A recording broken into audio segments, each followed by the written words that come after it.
Welcome back to Leveraging Leadership, where we unpack the art of business leadership. I'm your host, Emily Sander, Chief of Staff turned Executive Leadership Coach.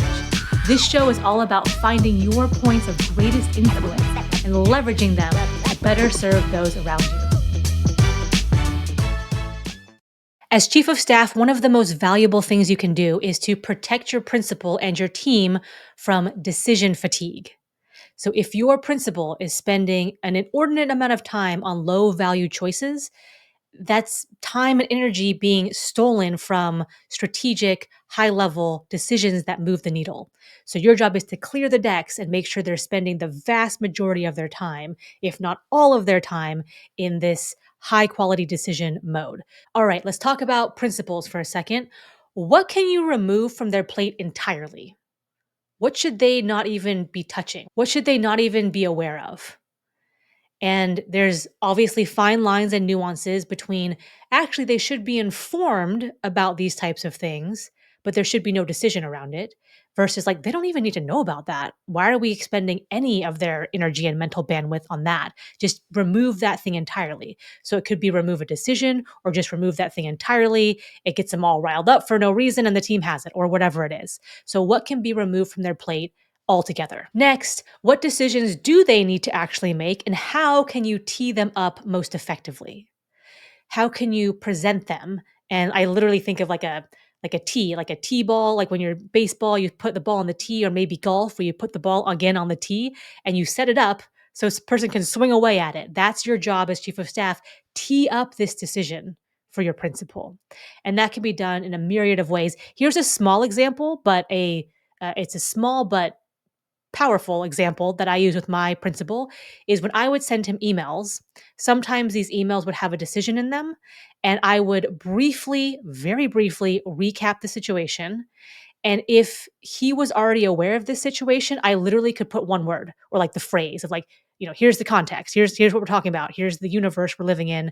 Out of all the 47 things you have, remember this strategic partner negotiation. And that could be like the opening. If it was something that he wasn't as aware of, or maybe he needed a refresher, or maybe there was some new information that came to light, or maybe this was a brand new topic, that opening could be a little bit longer and more in depth, but it was not pages and pages of scroll and scroll, and there is no paragraph breaks in this thing. It was a crisp, neat, concise, easy to consume and understand. Here's, out of all the things you're doing, here's what I'm talking about, and here's the context that's relevant for you. A lot of people just throw in every single data point and information, and he said this, and they said this, and here's this thing, and here's the context, and here's the exception, and here's this data point, and here's the source material, and here's the color. It's like, no, no, no, no, no. Just strip out everything except for the bare essentials. What is relevant for this communication and this decision to be made? And he loved this, by the way, I would put literally like options or next steps, A, B, C, D, like a multiple choice question and answer. And so he could run through that. And we got to such a point where we had a mind meld going on. I could almost with 100% certainty predict what questions he would ask, what information he would want. So I would put that in the top paragraph or top sentence, and then the different options we had going forward. And I would be talking to the teams. I would be thinking through that myself before he ever got to it. And I would put these options or next steps, option A, option B, option C. These could be words. These might be one sentence, very short. It's like a multiple choice Q&A. And sometimes he would literally reply to my email with B, and I would know what to do with it. But that was teeing up a decision that was, by the way, an email, not a series of meetings. And he was decisive, and I would execute that decision. Small note here, I would always have the option of other. So I wasn't trying to jam him into like, there's only these 3 or 4 or 5 options.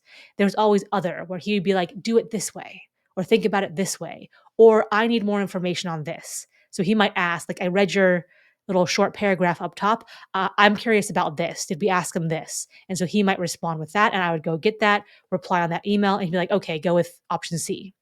So that's kind of a shorthand, but that's an example of teeing up a decision where they don't have to like go running around and have, all these conversations, you've already done that and you've teed up the relevant information. You can do that in a whole bunch of different ways, but that's just an example of teeing up the relevant information for your principal to make a good decision. Okay, the next thing to do with your principal is have this conversation or have this dialogue around, look, part of my job is to make sure your decision making capital is being spent on the highest impact calls, on the highest impact decisions. There are so many decisions that only the CEO can make.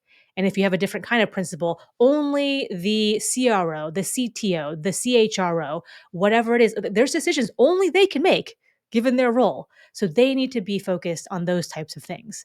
They need to be focused on things that move the needle, not the minutia, not the distractions. Get that off their plate, but have that conversation or an ongoing conversations about that and really make that part of my job is to keep you here and playing in this space. And hopefully they're gonna be like, yeah, like that's where I want to play as well. Tell me if I'm getting out of bounds.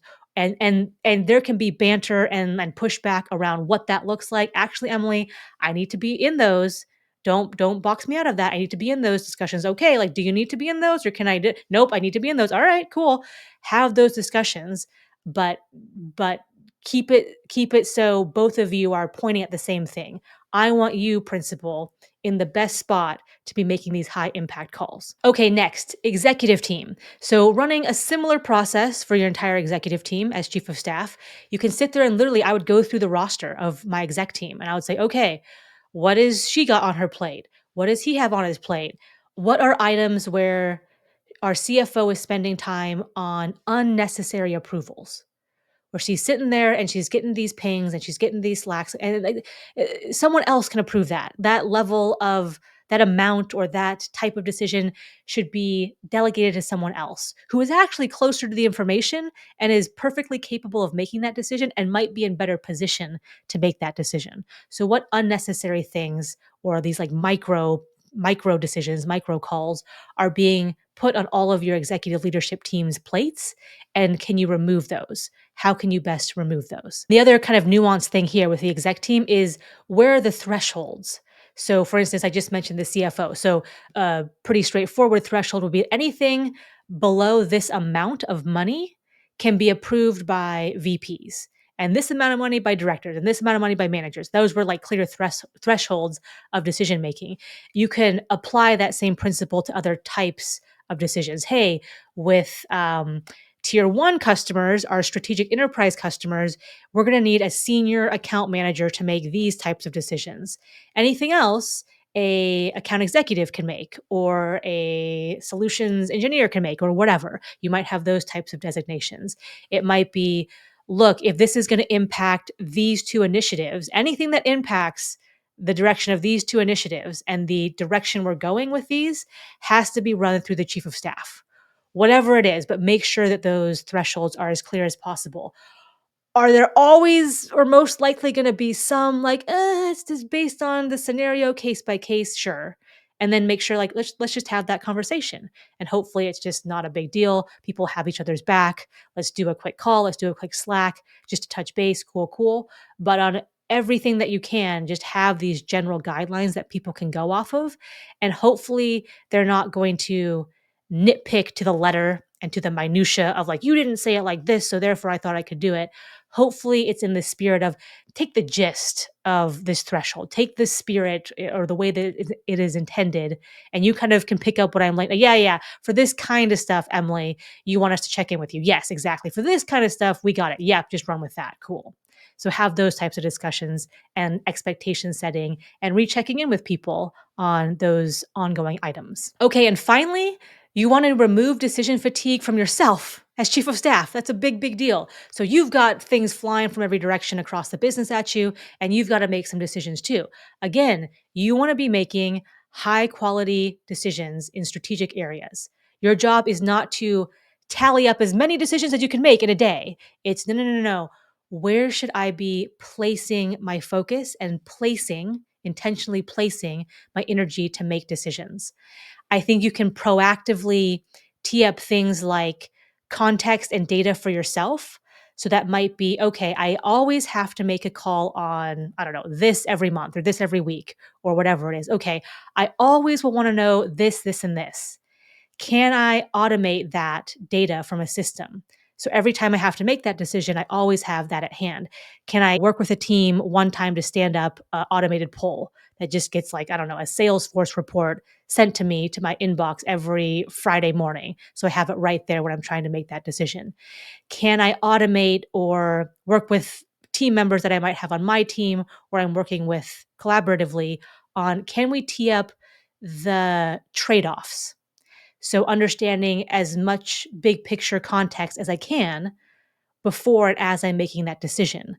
So it could be, okay, like let me use account managers again. The account managers are going to have the closest information on the strategic book of business. And I want this type of information from last week when I'm making this decision. So I'm going to ask them to either send me some anecdotal information on email and have it to me by Friday morning, or I'm going to say, hey, can you just keep tabs on this kind of stuff?